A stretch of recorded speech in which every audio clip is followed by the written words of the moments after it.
Hi, and welcome to Good Deeds, Real Estate with a Mission. I'm Diane Davidson, here with my partner, Bill Weidacker. Well, hello. Hello, Bill. How What are is you? cooking? Lots. So post-election, and we're going to talk about, I know you want to talk about the market since the election and predictions and so forth. Do you want to cover that first? Or you want to cover the articles from the Wall Street Journal on Election Day that Realtor.com put out? Yes, so this came out, as you said, Tuesday, the 5th of November. And Realtor.com posted two full-page advertisements, paid advertisements.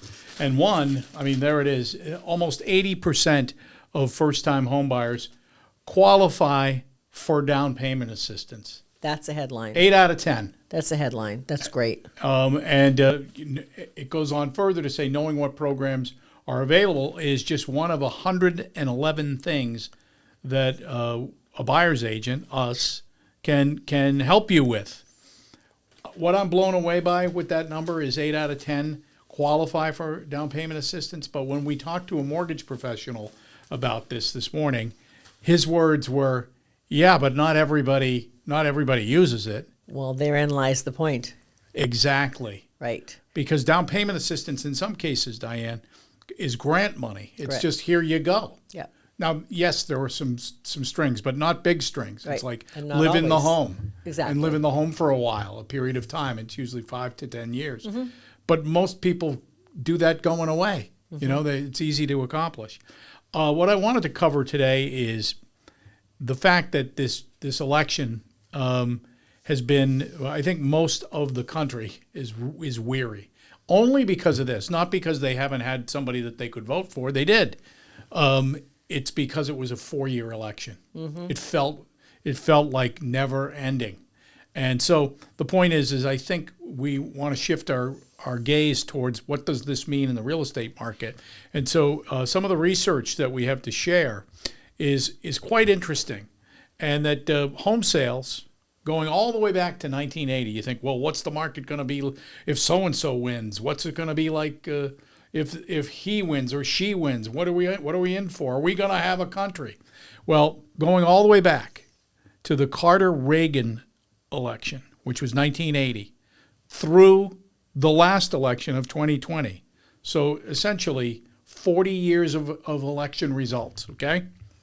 The market the following year, drum roll, went up 9 out of 11 elections, meaning this, home sales increased the following year. Number of home sales. That's correct. Yeah. And I will also tell you this, that the National Association of Realtors is predicting that home sales, we're on pace to be somewhere around 4.5, 4.6 million home sales this year. 5.2 million is predicted for next year, and I believe that to be true. I believe that more sellers are going to come on the market next year that have been on the sidelines for two reasons. Rates are expected to moderate. Correct. And also there's the time. Sooner or later, people get sick of waiting. Yep. Right? There is just that natural tendency. And so while I predict home sales are going to go up in line with what the market says, we know that units went up. What about prices? You worked on that. So the research going back to 1992 tells us from that point on, every presidential election, are we ready? Another drum roll. The market went down in terms of median sales price once. And when you hear it, you'll go, well, of course. It was 2009. The year after it was essentially we were in the midst of the Great Recession. Other than that, the market went up. And so I'm anticipating that the market is going to go up. And median sales price, now we went only back, you can go, oh, I saw what you did there. You only went back to 1992. Okay, we'll go all the way back to 1980, 11 elections. And 10 out of 11, the median sales price went up the following year. So it's kind of counterintuitive to think that sales will go up and prices go up at the same time, right? Because demand is being satisfied. So would you say that's because there's so much pent-up demand, because there's such a shortage of available homes? Is that fair to say? That's true. And also I saw another interesting statistic that said as much, now this is a national number, Okay. as much as 1/4 of the buyers that are willing to buy right now have been on the sidelines in anticipation of the election results Right. being over. Right. Not that they were going to not buy. They were just waiting for this to take place, which I find fascinating because in a market where less buyers are on the market, that's an opportunity for the ones that are willing to buy and are Right. serious of buying. So I think the bottom line is that the economy appears, barring cataclysmic events, appears to be very good. The New York Times said, regardless of the presidential outcome, the next president is going to have an economic wind at their back. It's going to be good. So a couple things to clarify, because again, it seems a little, well, the sellers, the properties coming on the market, a lot of those properties are sellers who are also buying, who do not want to give up their low interest rate. Yeah. So as rates go down, that frees up inventory, correct? Yeah. That's a clarification I think Yeah. that's worth noting. And what was the other point I was going to make? It was a good one. Of course, that buyers now, when you think about it, because there's still opportunity to buy down rates, either for a year, 2 years, 3 years, 5 years, there are all sorts of options. And if we know that, or we are pretty sure that rates will go down and prices will go up, then it makes sense for buyers to start buying now at the lower price, buying a rate down, or asking a seller to buy a rate down, and refinancing. And many lenders will refinance that buyer out of the mortgage they get now in the future.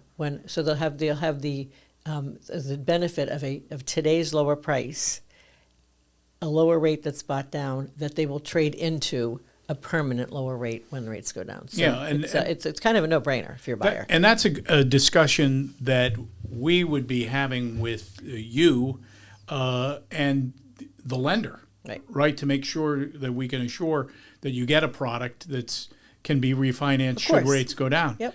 The other interesting thing that I want to share with property owners out there that have bought homes in the last, let's say, 5 years. If you've used a government-insured mortgage, a VA or an FHA mortgage, there are potential abilities for those mortgages to be assumed at low interest rates.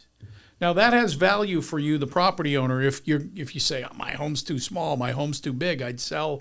This may be an opportunity where someone can come in and assume that mortgage at a lower rate if they've got enough cash to make up the difference. Right. I think there's an opportunity there. All I'm saying is, if you're a property owner thinking of selling and buying, these are important discussions to have, not just like, oh yeah, we'll pay the mortgage off. There may be some value in offering that mortgage up to be assumed. If you're not liable for it after it's transferred, what do you care, right? Yep.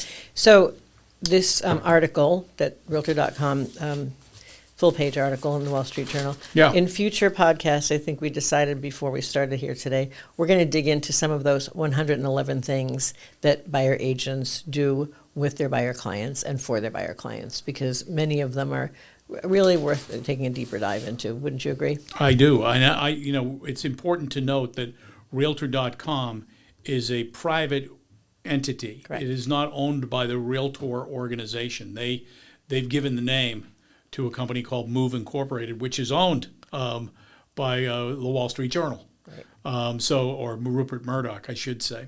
And so I like the fact that they've put this out there to the benefit of the consumer to know these things, but also to our benefit because we are their customer. Correct. I like the fact that they've done this, and I think it bears the point that we should cover some of these in detail. So, Okay. to your point, and your prodding, that's what we're going to do next following podcast. weeks. Okay, Yes. great. So I think that's a wrap for today. And if anyone's curious about what those 111 things are, and you want a little preview, please feel free to reach out to someone in the Fine Homes group. We'd be happy to explain them and demonstrate them and work with you so that you can get a jump on the market before the prices go up. That's well That's said. that's the end of the sentence, isn't it? Well Left said. up in the air. Better Anyway, to be prepared they- so that when you're ready. That's exactly right. We help you. We help you prepare. Yes. Thanks so much for tuning in, and subscribe to our YouTube channel. Thank you.